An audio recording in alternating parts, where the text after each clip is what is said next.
मैं सत्यम दुबे आज आपके सामने demo class second class 9th and 10th के लिए एक बहुत ही मैथमेटिक्स का इंटरेस्टिंग टॉपिक पॉलिनोमियल जिसे हम बहुपद कहते हैं वो लेकर प्रस्तुत हुआ हूँ। और ये हमारा सेकेंड डेमो क्लास है।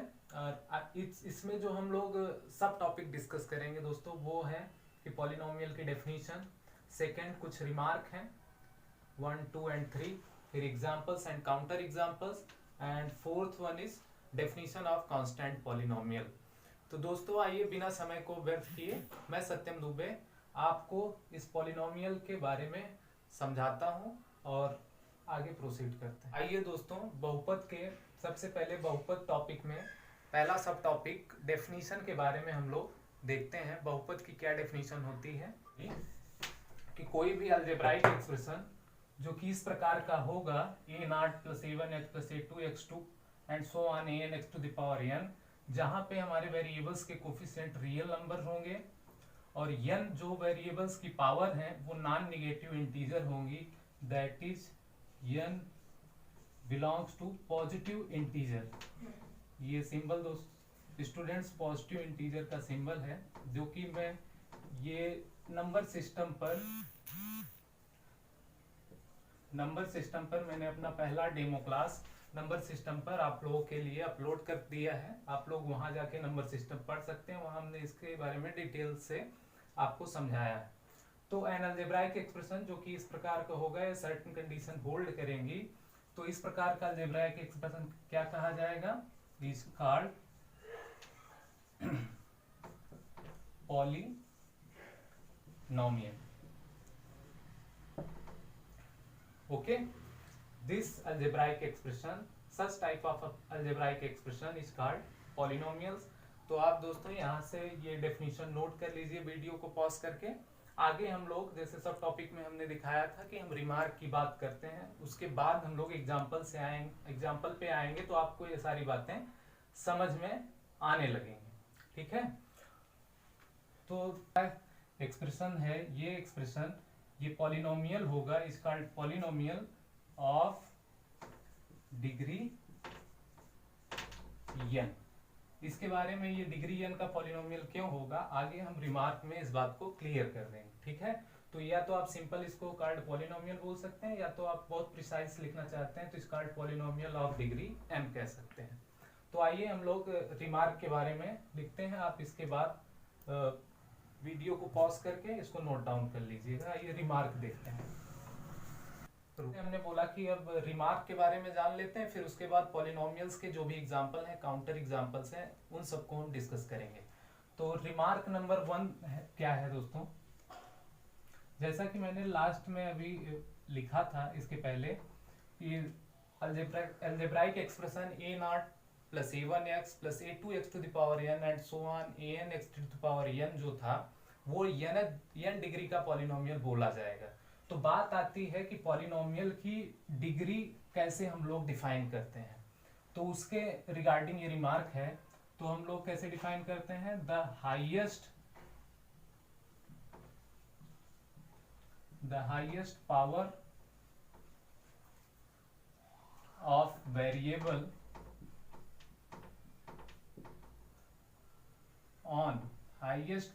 on variable is called the degree of polynomial। Understand, मतलब जो पॉलिनोमियल, जैसे हमने ये पॉलिनोमियल लिया था, सपोज px जो हमारा अलजेब्राइक एक्सप्रेशन था वो इस प्रकार का था a0 + a1x and so on plus an(x to the power n। तो इसमें आप देख रहे होंगे कि ये जो वेरिएबल हमारा x है, वेरिएबल्स की जो पावर है, मैक्सिमम पावर क्या है, n है। यहाँ पे n हमारा पॉजिटिव इंटीजर में बिलोंग करता है और सारे ai बिलोंग करते हैं रियल नंबर में, मतलब वेरिएबल के coefficient for i running from 1 to n। Understand, तो कोई भी हमको पॉलिनोमियल दिया जाएगा तो उसकी हम लोग डिग्री कैसे डिसाइड करेंगे, ये देखेंगे कि उस पॉलिनोमियल में जो वेरिएबल है उसकी हाईएस्ट पावर क्या है, वही उसकी डिग्री हो जाएगी। तो जैसे इसको जब हम लोग पॉलिनोमियल का एग्जाम्पल लेंगे तो वहाँ इस बात को और प्रिसाइसली डिस्कस करेंगे, पर्टिकुलर उसी एग्जाम्पल में डिग्री वगैरह सारा कुछ हम लोग देखेंगे एक ही एग्जाम्पल के जरिए।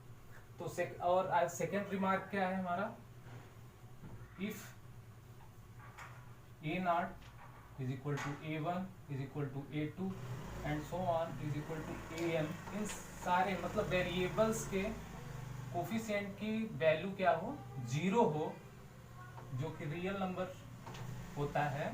अगर जीरो हो तो इस प्रकार के पॉलिनोमियल को, such type of polynomial,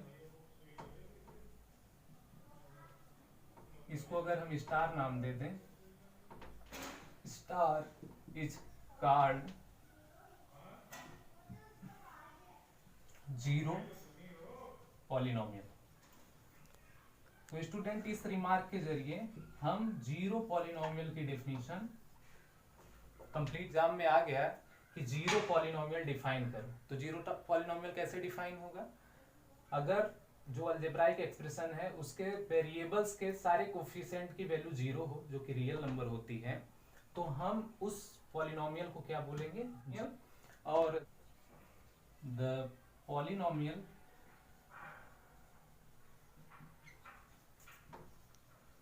having one term then it is called monomial.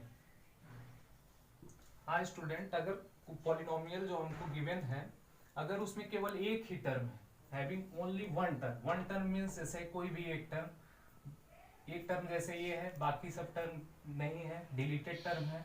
अगर एक टर्म ये है तो बाकी सारे टर्म डिलीटेड हैं, तो मतलब ऐसा पॉलिनोमियल जिसमें केवल एक ही टर्म है। और टर्म का डिवीजन, टर्म काउंट कैसे करते हैं, अगर एक्सप्रेशन में टर्म जो होता है वो साइन से अलग किया जाता है। साइन अगर किन्हीं दो के बीच में लग गया तो वो दोनों अलग अलग टर्म माने जाएंगे। स्टूडेंट्स, हम लोगों ने मोनोनॉमियल को डिस्कस किया भी कि कोई भी पॉलिनोमियल जिसमें केवल एक ही टर्म होगा उसे हम लोग क्या बोलेंगे, मोनोनॉमियल बोलेंगे, उस पॉलिनोमियल को मोनोनॉमियल बोलेंगे।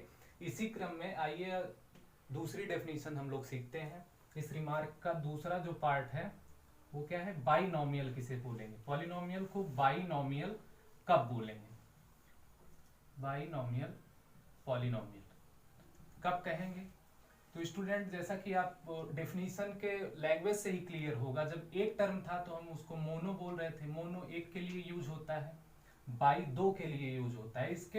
इसके नाम में ही इसकी डेफिनेशन छुपी हुई है। तो इसीलिए कहा जाता है कि अगर आप ध्यान से अपना पूरा 100% फोकस करेंगे और चीज़ों को समझना चाहेंगे तो बहुत आसानी से आप समझ सकते हैं। तो देखिए, बाइनोमियल जो होगा आप खुद ही लिख सकते हैं। देखिए, इफ पॉलिनोमियल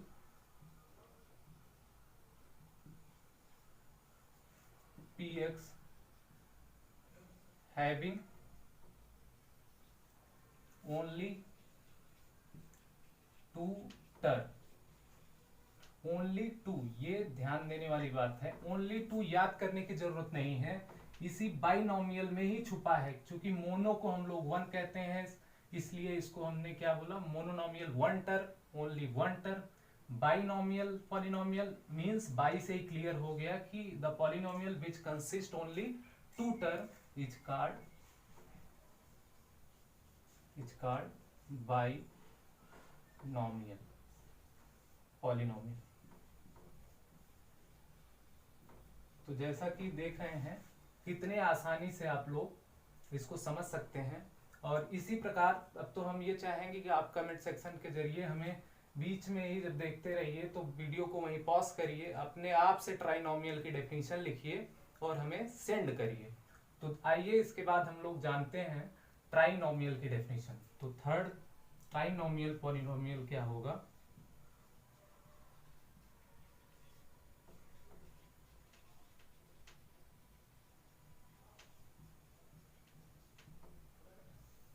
जैसे ट्राइड वर्ड आया, ट्राई वर्ड से क्लियर है, ऐसा पॉलिनोमियल कि जो 3 टर्म को कंसिस्ट करेगा, 3 टर्म अपने पास रखेगा। ये पॉलिनोमियल जो कि px है, इसको हम स्टार से डिनोट करते आ रहे हैं, तो स्टार लिखते हैं। अगर पॉलिनोमियल स्टार के पास केवल 3 टर्म हो तो इस प्रकार के पॉलिनोमियल को हम लोग ट्राइनोमियल पॉलिनोमियल बोलेंगे। जैसे इसको लिखेंगे कैसे एग्जाम में, मान लीजिए आगे, if the polynomial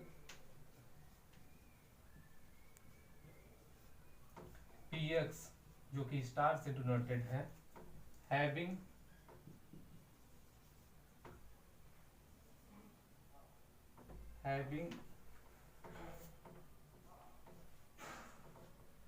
three term